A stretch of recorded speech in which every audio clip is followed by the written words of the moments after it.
Muy buenos días a todos y a todas, señor decano, de está siempre acogedora de la Facultad de Salud Pública.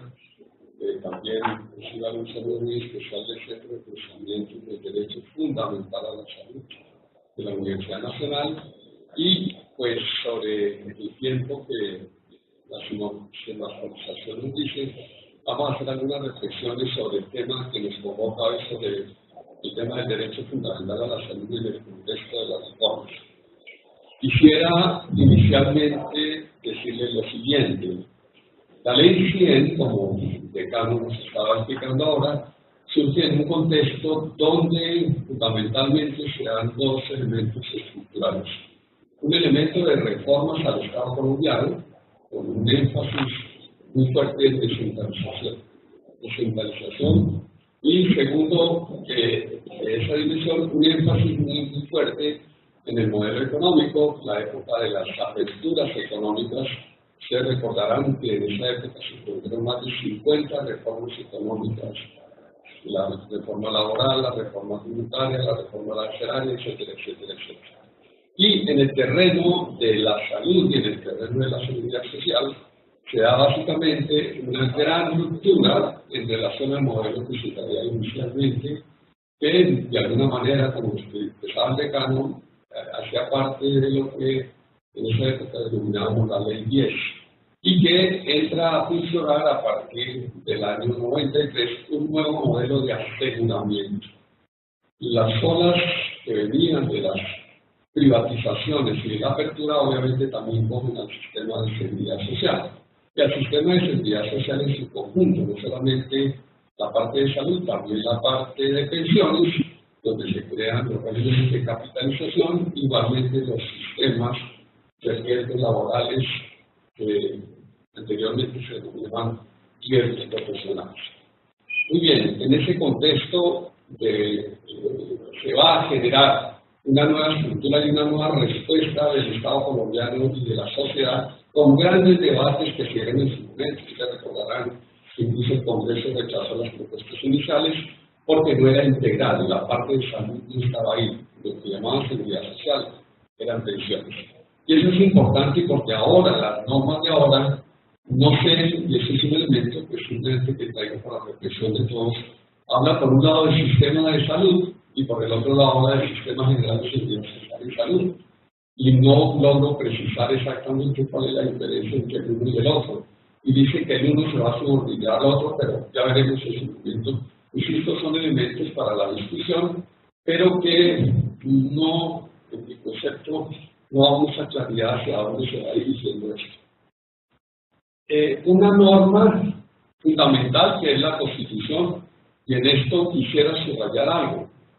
El hecho de tener una nueva Constitución implicaba en su momento tener un núcleo fundamental de derechos, y ese núcleo de derechos fundamentales no incluía la salud. Y no es simplemente poesía constitucional decir que antes era un derecho social en la primera Constitución y ahora es un derecho fundamental, porque parece que pasamos por encima de eso. Ya el ilustre magistrado Carita decía, es que esto no es un adorno que le hacemos a la Constitución. Esto tiene implicaciones de profundidad en relación con la conducta del Estado, de los particulares y de las organizaciones sociales. Entonces tenemos una nueva Constitución con nuevos paradigmas. Y a veces parecería en todo este proceso de reformas que como que no entendemos que tenemos una nueva Constitución. Como que eso sigue lo mismo para un lado y para el otro, como que no distinguimos claramente lo que es el desdoblamiento de un derecho fundamental. La otra cosa que me parece importante es, en este escenario, se introduce fuertemente la descentralización, en el entendido de que un esquema de república unitaria centralizada en Bogotá, pues no estaba funcionando y las regiones, este país de regiones, necesitaban una convergencia social. Y eso es lo que después va a determinar también el sistema de salud en términos de los regímenes subsidiados y todo lo que conocemos sobre la crisis que se presentó en el sistema subsidiado. Eso conduce a qué? A que lo que trae originalmente el sistema es una respuesta desde el punto de vista del riesgo y las contingencias de salud, de aseguramiento privado de una parte y del otro de aseguramiento público.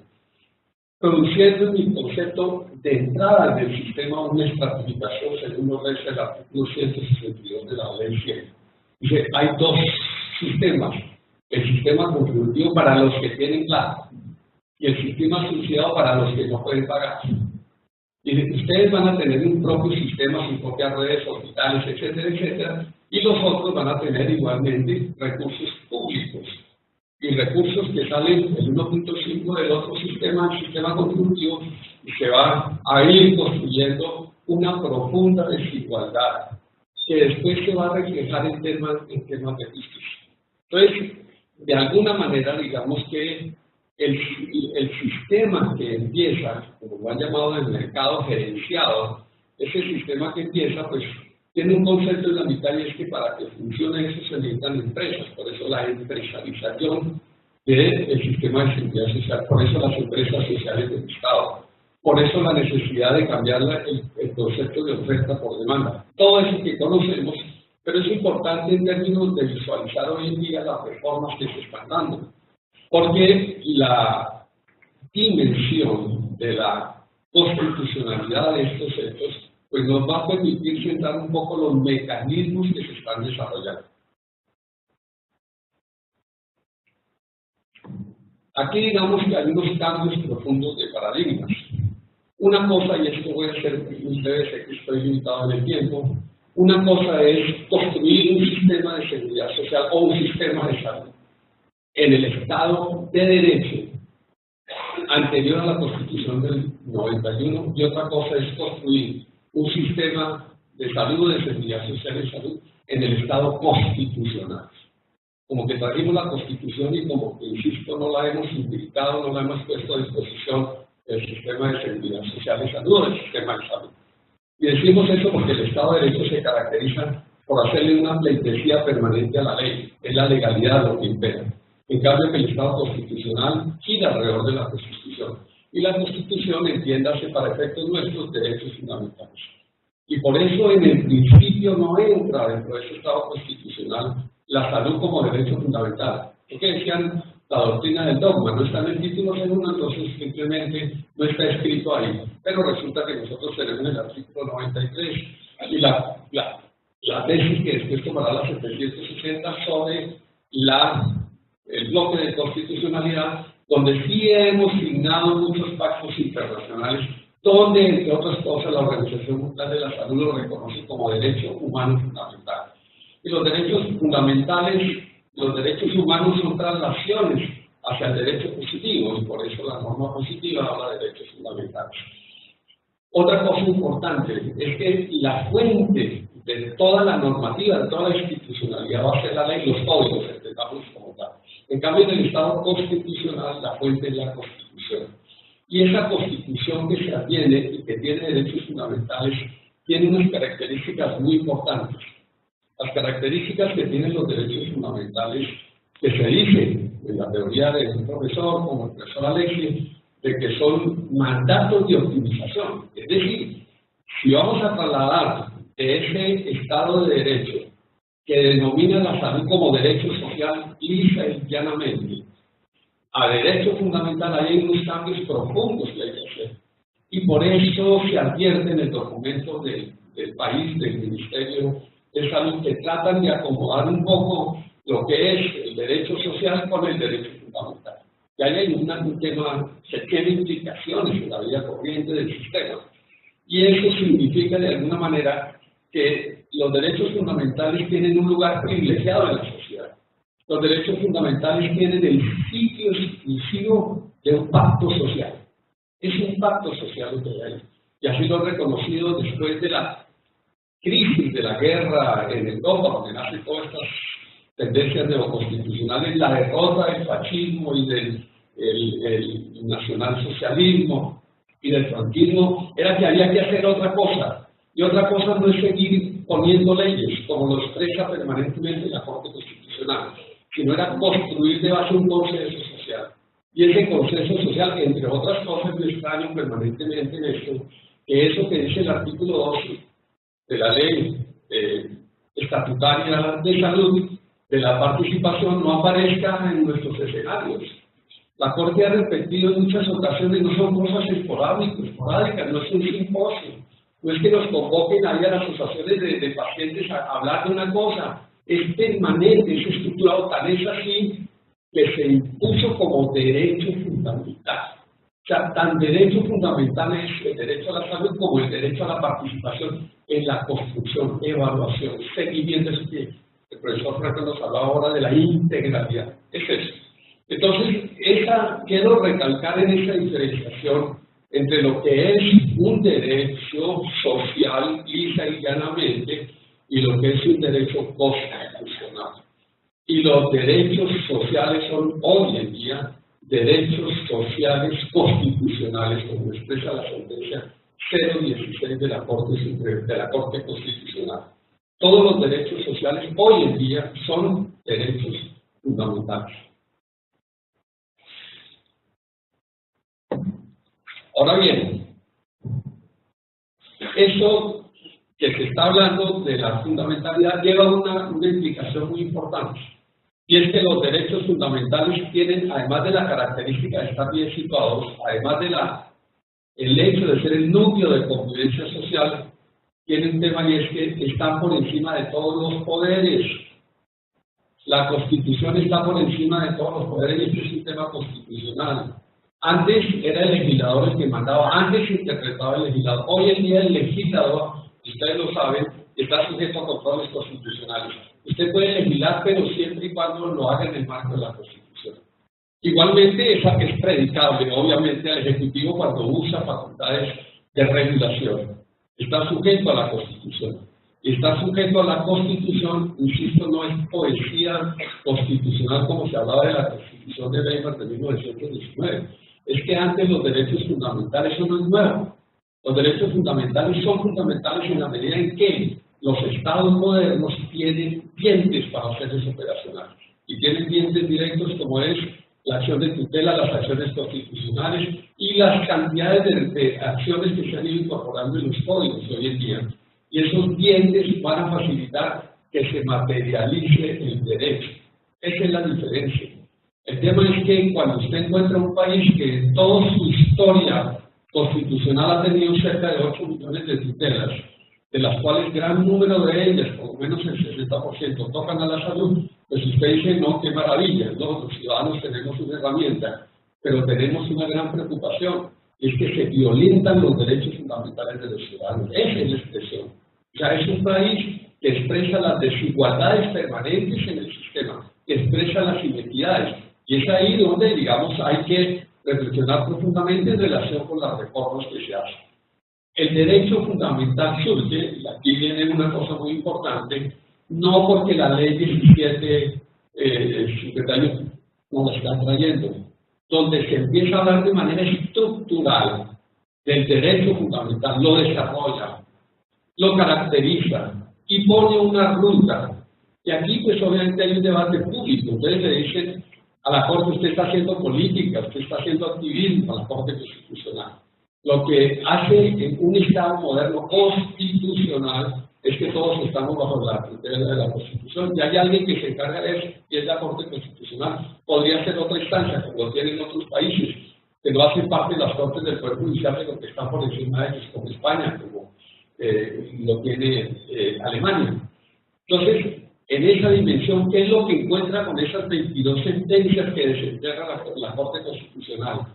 Que hay un estado estructural de no cumplimiento del goce efectivo de la salud. Eso es lo que encuentra. El goce efectivo de la salud, porque el tema no es que en las leyes reconozcamos que es un derecho fundamental, sino que se está materializando. Y esa expresión debe ser ese paro permanente que utiliza la jurisdicción, que utilizan los jueces y que debe utilizar tanto el Congreso como el Ejecutivo. Con esto logro, siempre la pregunta es, ¿con esto logro materializar el goce efectivo del derecho a la salud? Con estas reformas que se han venido estructurando y que son abundantes, pues esta legislación que ha salido en estos 2 últimos meses es bastante abundante, hay que descansar un poco, pero lo que hay que preguntarse siempre es, ¿con esto logramos que el goce efectivo del derecho se materialice? Entonces, esas fallas de regulación estructuran una línea permanente una línea permanente.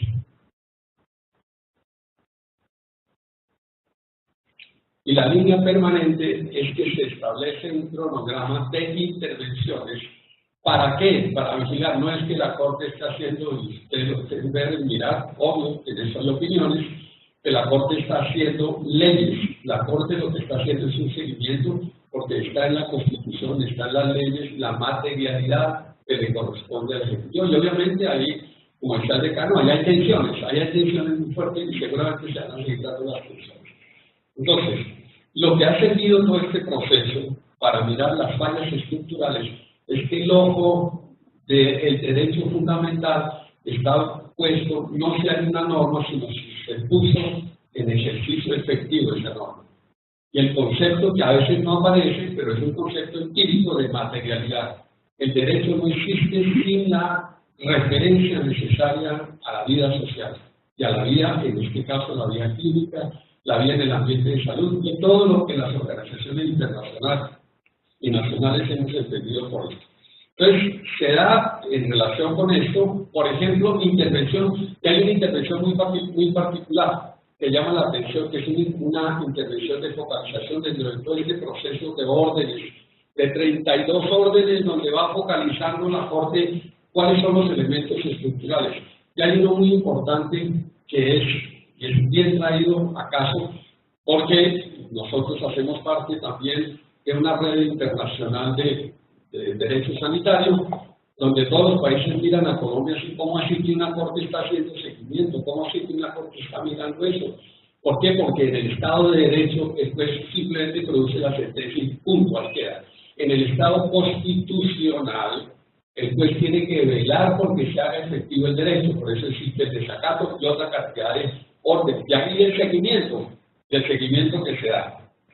Y un hecho pues, que ustedes lo deben conocer es el que ha pasado a propósito de una queja ante la Corte Constitucional de la Defensoría del Pueblo sobre la situación de cosas inconstitucionales que presentó la Defensoría del Pueblo en el caso del Chocó, sobre todo en el hospital de segundo nivel, el San Francisco de Asís, donde incluso la misma Corte fue con el señor ministro, con el superintendente y con todas las autoridades, miraron y encontraron un desastre en términos de salud, una no ejecutoriedad de lo que es una política de salud, y producen la orden número 47 del año 2015 y una sentencia que se produce, que es la 252, donde se está monitoreando, y en efecto, digamos que aquí hay un problema estructural, y es en relación con las decisiones que toma una parte del Estado, que los jueces son del Estado y la Corte es Estado,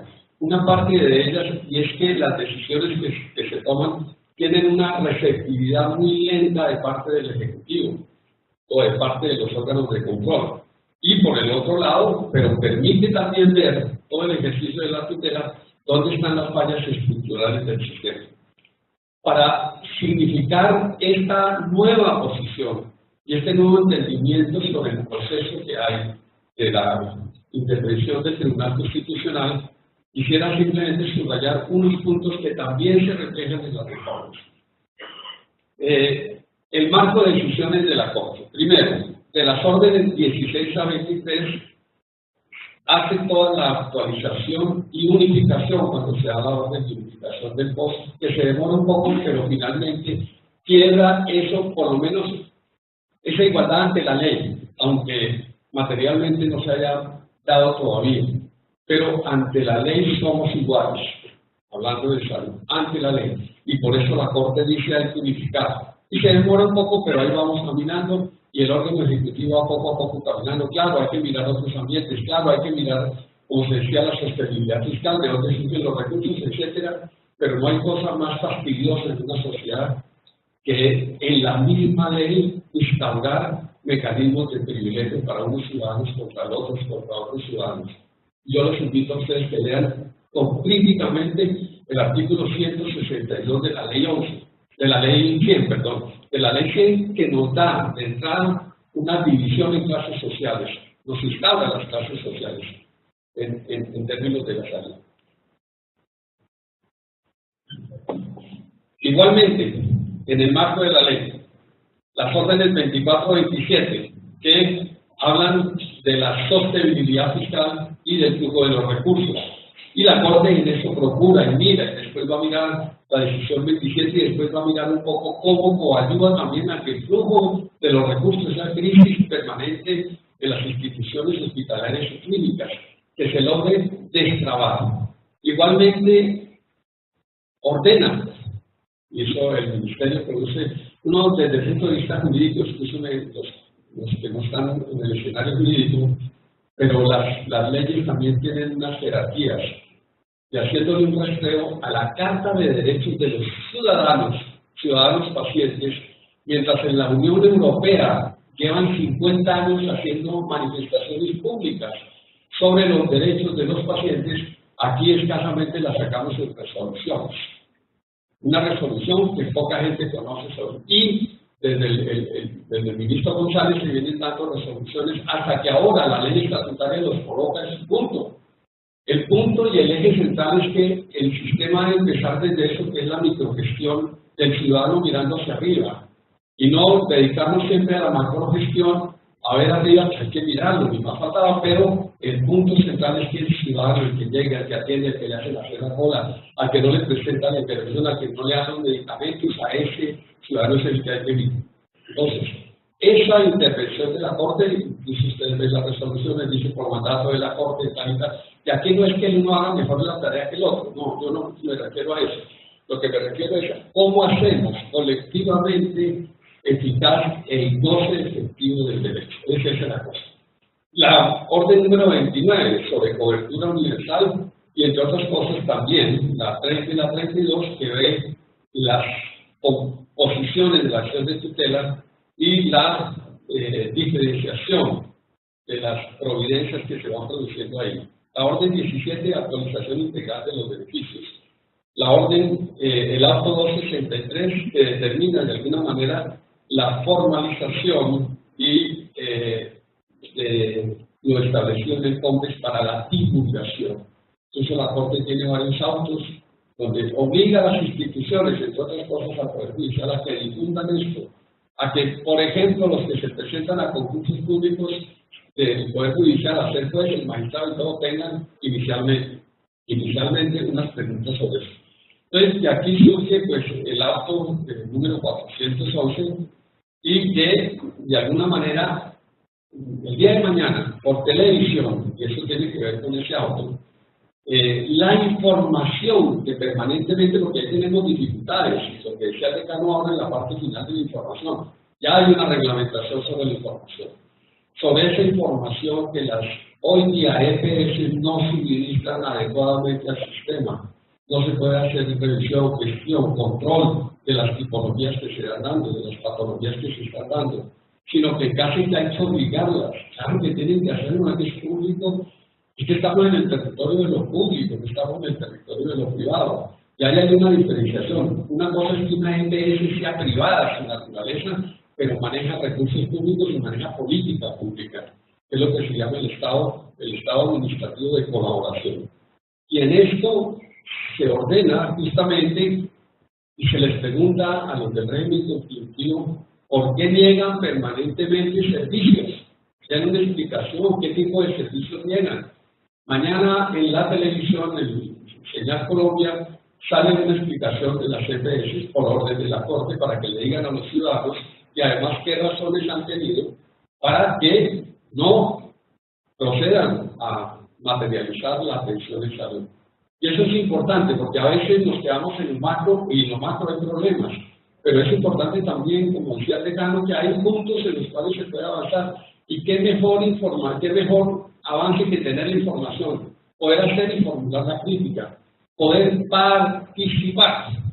Y eso, pues, calurosamente para los servidores públicos del Ministerio de Salud, ojalá saquen una reglamentación estructural, es un derecho fundamental.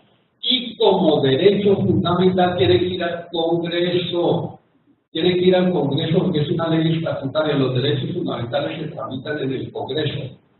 Y no se ha presentado hasta ahora nada, no estamos diciendo que lo tenga que hacer ahí mismo, no. sino que llamo la atención es que eso no es una resolución, eso es un tema muy importante, porque es vincular justamente a los ciudadanos e interactuar, y somos críticos, y aceptamos también las cosas positivas que se están haciendo.